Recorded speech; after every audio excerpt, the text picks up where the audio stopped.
I'm Nicole Bussey, school counselor here at Lafayette High School, and I'm going to give you 5 tips on how to create your 2019-20 schedule. Tip number 1 is do research. It's really important that you spend a little bit of time creating your schedule.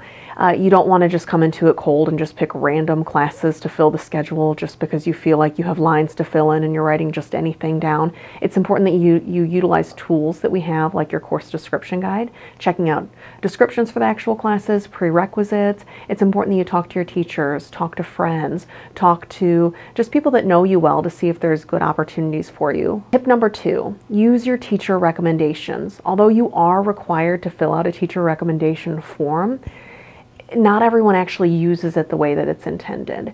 If a teacher disagrees with a class that you plan on taking, it's important to have a conversation about that class.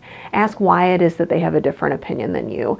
I know that that can be a little bit of an awkward conversation, but it's important to talk through that so that you're placed in the proper class for the following year. Tip number 3 is keep balance in mind. This is a huge one that I always recommend here in my counseling office. I understand that you might be academically able to take every honors and AP class that we offer here, but I want to make sure that you're a happy student, that you're a balanced student, that you have time for extracurriculars and things outside of school.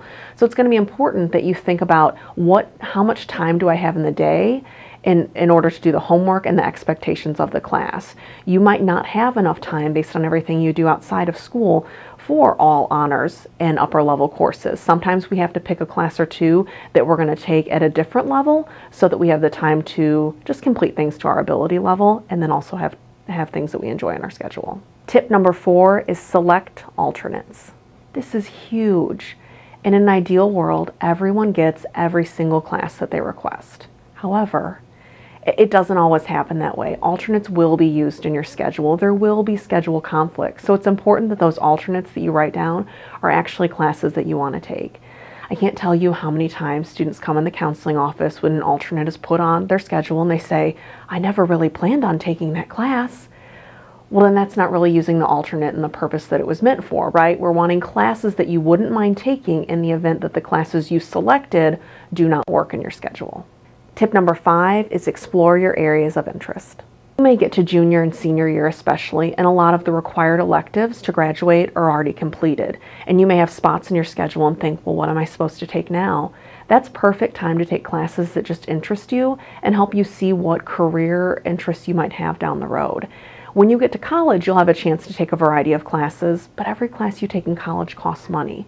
So why not take it in high school? See if engineering is something you're interested in. See if business is something you're interested in. Check out the wood shop, the metal shop, the ROTC. We have so many cool classes here. It's important that you explore those and make room for them in your schedule and learn new things while you're here.